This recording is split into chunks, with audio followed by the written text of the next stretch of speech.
하나님 말씀 받들어 읽겠습니다. 하나님 말씀은 주보에 기록되어 있는 대로 신약 성경 베드로전서 제2장에 있는 말씀입니다. 베드로전서 제2장 24절에서 25절까지 말씀입니다. 두 절 말씀을 다 같이 한 음성으로 받들어 읽겠습니다. 시작. 친히 나무에 달려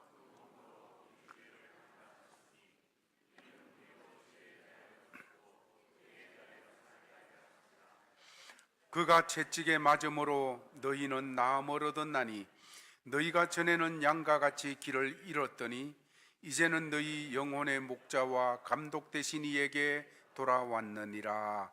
아멘.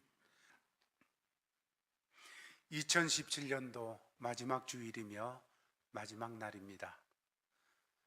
마지막이라는 단어를 생각할 때 여러 가지를 우리는 연결시켜서 생각해 볼 수가 있습니다.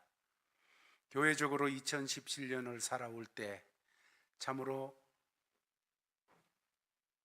매주마다 한 달 한 달을 지나면서 하나님의 새로운 은혜와 돌보심과 하나님의 인도하심을 우리는 느끼면서 지나왔습니다. 특별히 교회 낮은 곳들에서 이 모양 저 모양으로 주를 섬긴 많은 사람들, 그런 사람들을 생각하면 목회자이면서도 그들 앞에 머리가 숙여지지 않을 수가 없습니다. 또한 몸이 연약함 속에서도 아니면 삶의 여러 형편이 어려움에도 불구하고 믿음을 지키기 위해서 애쓰며 살아오는 우리 성도들을 바라볼 때 하나님 앞에 감사하지 않을 수가 없었습니다. 모두 다가 서로에게 격려가 되는 일이었고 힘이 되는 그런 일들이었습니다. 한 해를 돌아보면서 목회자로서 생각할 때 제가 여러분들에게 쏟은 사랑보다가 여러분에게 받은 사랑이 훨씬 크다는 것을 고백지 않을 수가 없습니다. 목회자이면서 우리 성도들을 사랑하고 품고 섬기고 기도하고 그런 면이 너무너무 부족했었는데 여러분들은 부족한 저를, 부족한 주의 종들을 품으시고 위에서 기도해 주시고 사랑해 주시고 섬겨 주신 이 많은 일들 너무나도 감사하고 감사했습니다. 2017년도 마지막 날, 이 마지막이라는 단어 한번 그렇게 생각해 보십시다. 만약 오늘이 마지막이어서 오늘 이 예배를 드리고 나면 더 이상 예배를 드릴 수 없다, 그렇게 가정을 해보면 참으로 먹먹합니다. 만약 그렇다면 제가 2017년을 지내면서 마지막 주일 설교를 무엇을 해야 될까? 오늘 드리는 이 예배가 마지막이라면 어떤 말씀을 전해야 되고 여러분들은 어떤 말씀을 들어야 될까? 저는 그때 두 가지를 얘기하고 싶습니다. 만약 우리가 예배에 참석할 수 있는 기회가 오늘이 마지막이라고 한다면 저는 여러분에게 이 질문을 꼭 드리고 싶습니다. 첫 번째는 여러분들 마음속에 내가 하나님의 아들, 딸 되었다는 증거가 있습니까? 내가 하나님의 아들이다, 딸이라고 하는 여러분 증거가 있습니까? 두 번째는 예수 그리스도가 여러분에게 어떤 분입니까?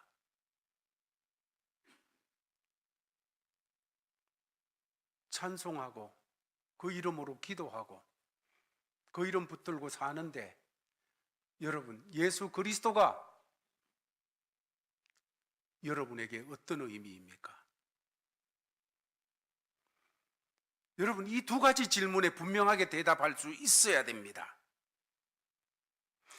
만약에 여기에 대해서 분명하게 대답할 수 없다면 심각한 문제인 거예요. 왜냐하면 그것은 죄 문제가 해결되지 않았다는 문제입니다.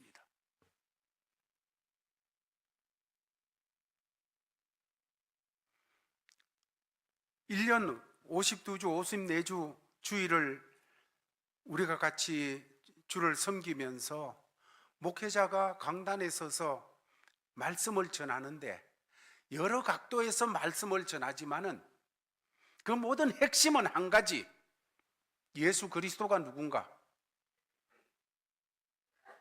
그 예수 그리스도가 나에게 어떤 의미가 있는가, 그 예수로 말미암아 내가 하나님의 아들이 되고 딸이 된 증거가 내 속에 있는가,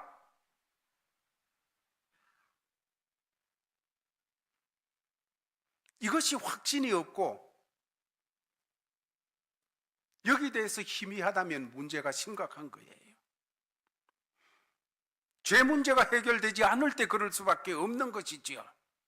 죄 문제가 해결되지 않은 이 죄인에게 하나님이 죄를 보시는 입장은 대단하게 심각하다는 것입니다. 우리는 어떤 죄를 범했을 때 아이고 좀 지나다가 보면 잊어버릴 수 있겠지 뭐, 그것이 나를 지금은 이렇게 짓눌러도 세월이 약이라고 좀 지나면 나아지겠지, 아니면 아이고 사람은 약해서 나만 일어나 다 이럴 수밖에 없는 사람들인데 뭐, 그렇게 스스로에게 얘기할 수 있겠지만은 공의로우신 하나님은 인간의 죄를 그렇게 단순하게 취급하지 않으십니다. 아담과 하와가 있었습니다. 아담과 하와가 무슨 죄를 지었습니까? 우리처럼 거짓말 많이 했습니까? 우리처럼 사람을 많이 속였습니까? 우리처럼 하나님의 법을 어기면서 그렇게 많이 그랬나요? 아니요, 선악과 따먹었어요. 그거 하나 따먹었어요.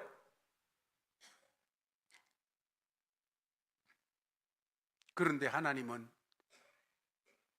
그 아담과 하와를 보며 반드시 죽으리라, 정령 죽으리라, 반드시 죽으리라 말씀하셨습니다. 이것이 죄에 대한 하나님의 입장입니다. 어떤 죄라도, 한 가지 죄라도 절대 용납할 수 없다는 것이 하나님의 거룩함이고 하나님의 의로움이고 하나님의 입장입니다. 그러므로 우리가 죄를 생각하는 입장과 하나님이 죄를 생각하는 입장이 다르다는 것입니다. 하나님의 기준에서 우리를 살펴보시기를 바랍니다. 어떤 경우에라도, 어떤 작은 죄라도, 어떤 희미한 것이라도 죄 문제를 해결하지 않으면 안 되는 것이지요. 오늘이 마지막이라면, 내게 종말이 온다면, 오늘 저녁에 우리에게 종말이 온다면 어떻게 해야 될까요? 예수 그리스도가 어떤 분인지, 예수 그리스도가 내게 어떤 분인지 그 대답이 없이 교회만 왔다 갔다 다녔다면 어떻게 될까요? 갑자기 이 세상의 모든 것에 손을 놓고서 마지막 종말을 맞이한다면 어떻게 될까요? 그 마지막 순간에 나를 붙들어 주던 모든 것들이 다 떠나가고 나 혼자 남았습니다. 어떻게 될까요? 그런데 모든 것은 다 떠나갈지라도 저와 여러분과 마지막으로 만나야 될 분이 계십니다. 1대1의 대면이에요. 죄를 하나도 용납하실 수 없는 거룩하신 하나님이십니다. 누구든지 1대1로 그 하나님 앞에 서서 그 하나님을 만나야 되어지는 것입니다. 죄인에게 반드시 죽으리라, 정령 죽으리라고 선언하시는 공의로우신 하나님 앞에 1대1로 대면하는 겁니다. 만약 저와 여러분이 죄 문제, 죄인이라고 하는 신분의 문제를 해결하지 않고 있다가 갑자기 하나님을 만나게 되면 그 하나님을 만나는 것은 원수의 대면입니다. 죄 문제를 해결하지 않은 사람에 대해서, 죄 문제를 해결하지 않은 대상에 대해서 하나님께서 말씀하실 때에 우리가 죄인 되었을 때에, 로마서에서 다른 표현으로는 우리가 원수 되었을 때에 이렇게 표현을 하고 있습니다. 그러므로 죄 문제를 해결하지 않고 하나님을 만날 때 원수를, 하나님께서 원수를 대면하듯이 대면하시는 그 역사가 있음을 말하고 있는 것입니다. 한번 생각해 보시기 바랍니다. 여러분은 하나님과 원수와의 관계인 그 자리를 버틸 수 있겠습니까? 무슨 능력으로, 무슨 재주로 내 스스로 모든 죄를 해결하고 하나님 앞에 1대1로 만날 수가 있을까요? 무슨 양심으로 나는 죄인 아니라고 하나님 앞에 소리치며 그 앞에 서 있을 수 있을까? 아무도 양심상 자기가 죄 없다고 자신 있게 대답할 수가 없는 것이잖아요.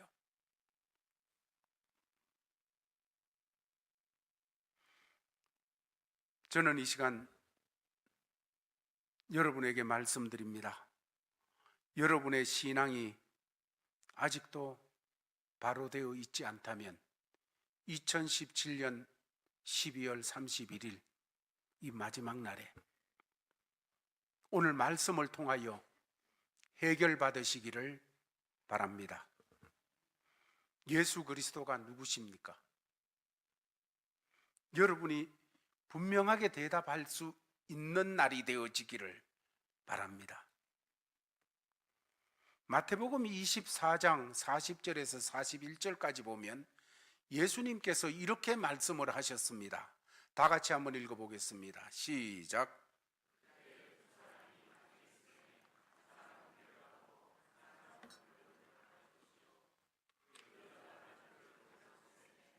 한 사람은 데려감을 당하고 한 사람은 버려둠을 당할 것이니라.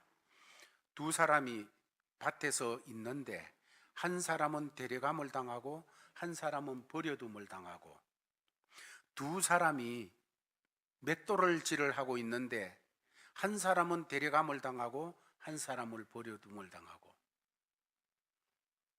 여기서 확률이 50%예요.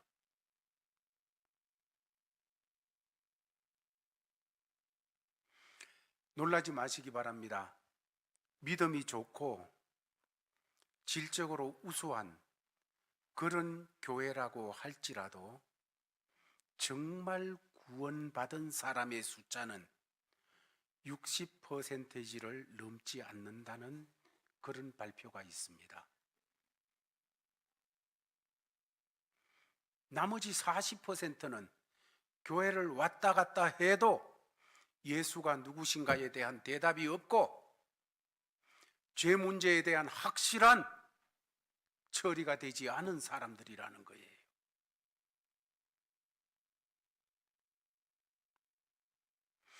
이 40%는 정말 예수로 말미암아 거듭나야 될 사람들이며 십자가 앞에서 회개하고 죄 문제가 처리되어져서 하나님의 아들, 딸이 되어져야 될 사람들이라는 것이에요.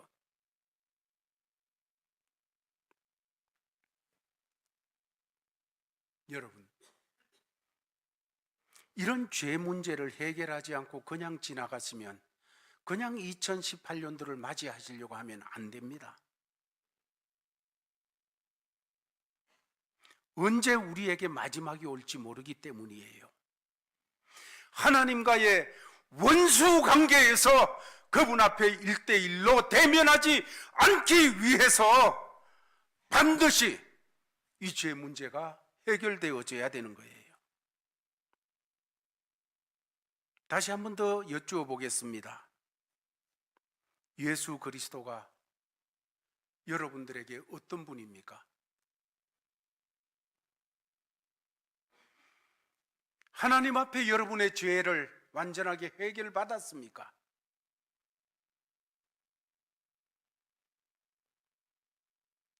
이제 오늘 본문 말씀을 통해서 우리가 깨우침을 받고 보다 더 말씀을 붙드는, 그래서 말씀을 가지고 내적인 확신을 가지는 이런 역사가 있기를 바랍니다. 오늘 24절을 보면 이렇게 말씀하고 있습니다. 친히 나무에 달려 그 몸으로 우리 죄를 담당하셨으니, 친히 나무에 달려 그 몸으로 우리 죄를 담당하셨으니. 여러분, 구원의 확신을 가지려면 물론 다른 말씀들을 붙잡아도 됩니다. 내게 성령께서 역사하시는 말씀을 붙잡으면 되는데, 오늘 우리가 같이 말씀을 대하며 이 말씀을 마음에 붙잡으시기를 바랍니다. 친히 나무에 달려 그 몸으로 우리 죄를 담당하셨으니.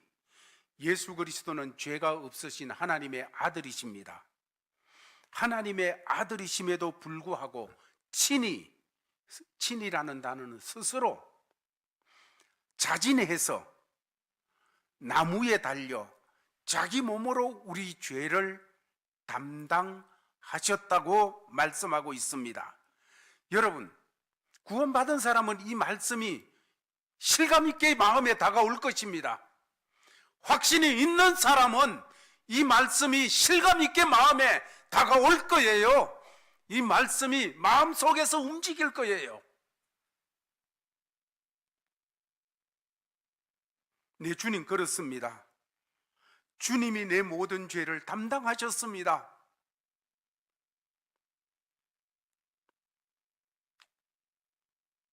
이 예수를 붙잡으면 하나님 앞에 떳떳하게 설 수 있다는 확신이 여러분들에게 정말 있는지요?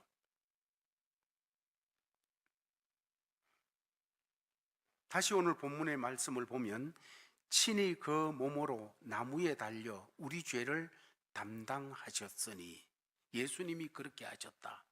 여기 생각하려고 하는 것은 친히 그 몸으로 우리 죄를 담당하셨으니, 담당했다는 단어, 이 담당했다는 단어는 성경에 아나페로라고 하는 단어로 쓰여져 있습니다.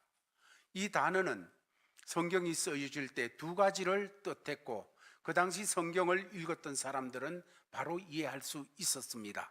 그것은 어떤 것인가 하면, 첫 번째로는 아나페로라고 하는, 담당했다고 하는 단어는 떠맡는다, 떠맡았다.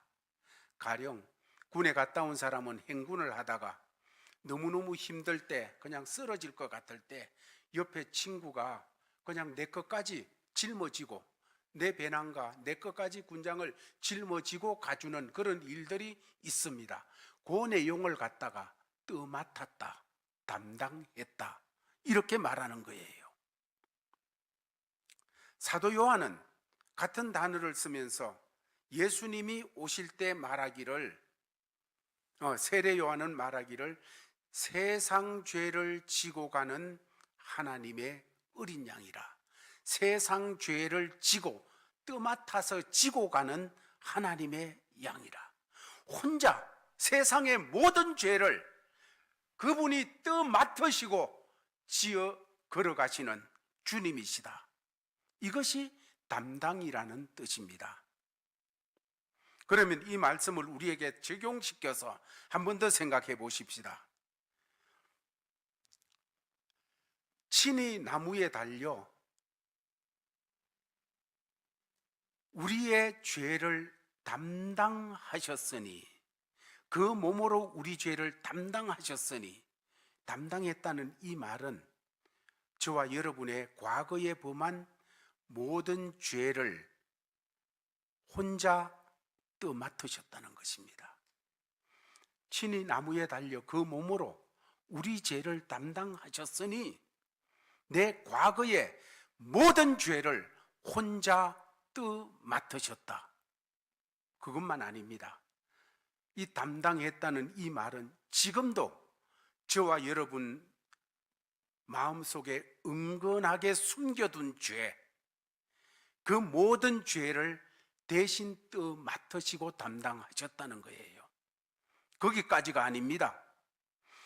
우리가 세상을 살 동안에 연약해서 범할지도 모르는 그 모든 죄까지도 주님이 맡으시고 나무에 달리셨다는 것입니다. 믿습니까? 담당하셨다. 담당하셨다는 건 맡으셨다는 건데 뭐를 맡았다는 겁니까? 우리 죄를 맡았다는 것입니다. 그러면 우리 어떤 죄를, 우리의 과거의 모든 죄를 맡으셨고, 내가 지금도 짓고 품고 있는 죄들을 맡으셨고, 내가 죽을 때까지 걸어가면서 짓는 죄를 맡으셨다는 말씀입니다. 이 사실을 믿는 것이 믿음이에요.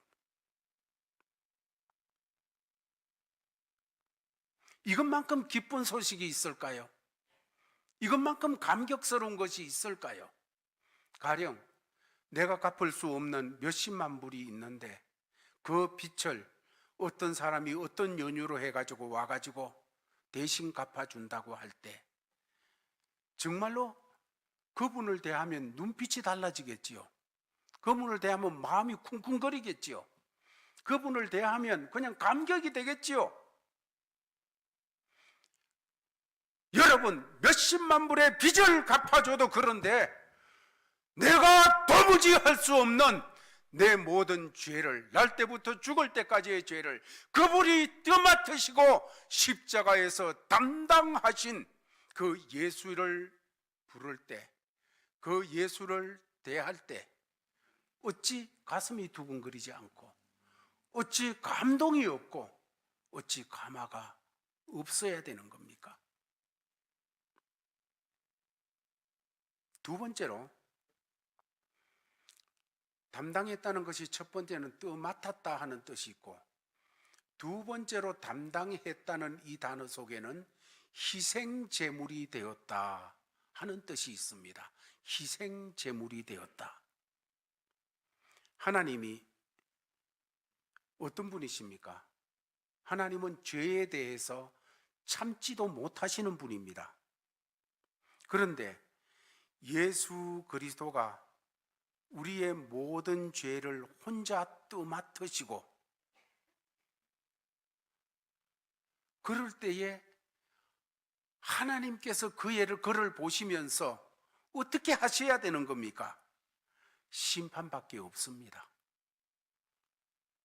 우리의 모든 죄를 맡으신 그분을 바라보며 하나님께서 하실 일은 심판밖에 없는 거예요. 죄에 대한 무서운 심판과 저주가 주님에게 쏟아지게 된 것입니다.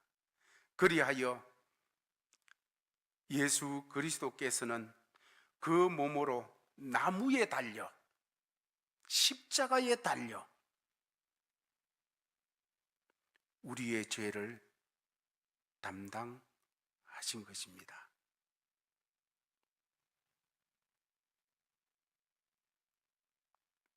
살찢고 피 흘리심으로 희생제물이 되셨다는 것입니다. 우리 대신 하나님의 진노를 받으셨다는 것입니다. 친히 나무에 달려 그 몸으로 우리 죄를 담당하셨으니 바로 그런 뜻을 품고 있습니다. 여러분, 이 말씀이 믿어지십니까? 믿어지십니까?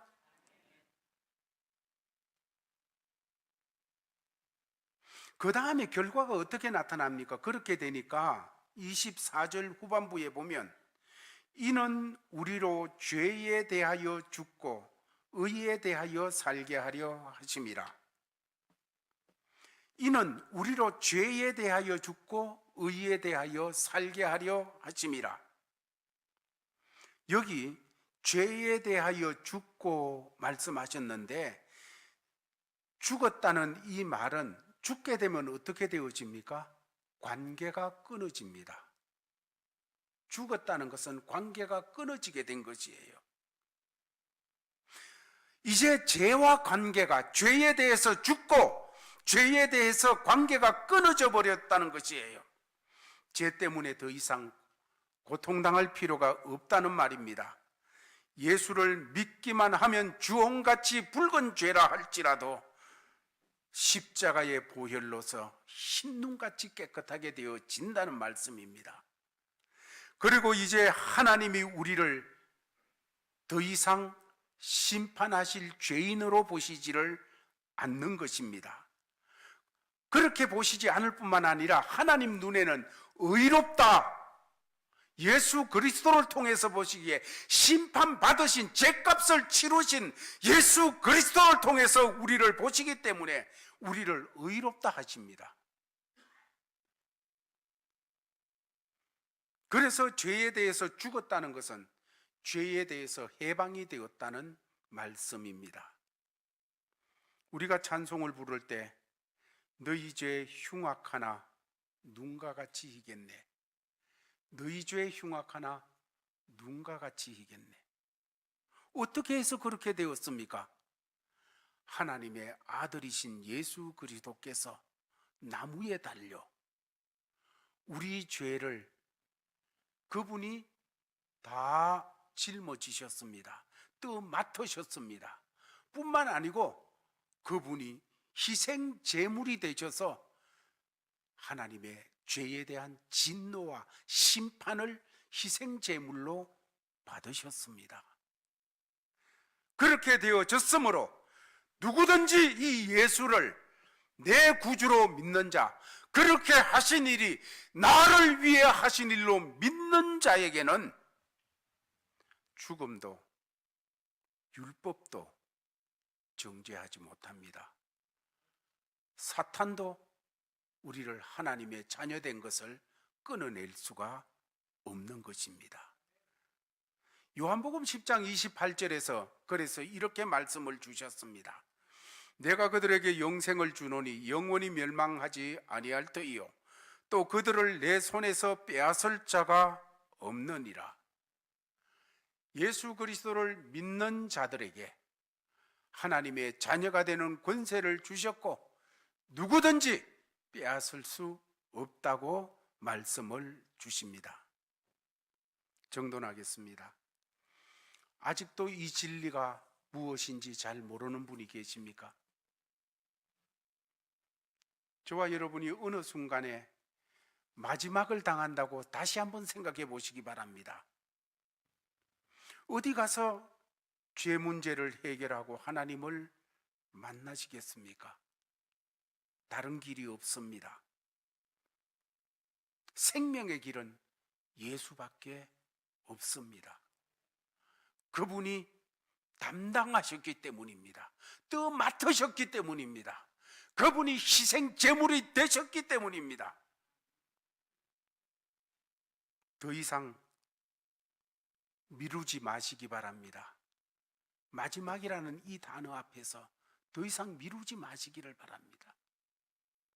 오늘 해결해야 됩니다. 지금 해결해야 됩니다. 이 시간 그 예수 그리스도에게 나를 맡겨야 되어지는 거예요. 주님, 주께서 담당하셔서 내 죄를 떠맡아 주셨고 주님께서 희생 제물이 되셔서 내 죄값으로 형벌을 받아주신 그 주님, 나의 구주이십니다. 나의 주님이십니다. 여러분, 이 고백이 지금 있기를 바랍니다. 사랑하는 제일가족들이여, 다시 한번 묻습니다. 예수 그리스도가 여러분들에게 어떤 분입니까?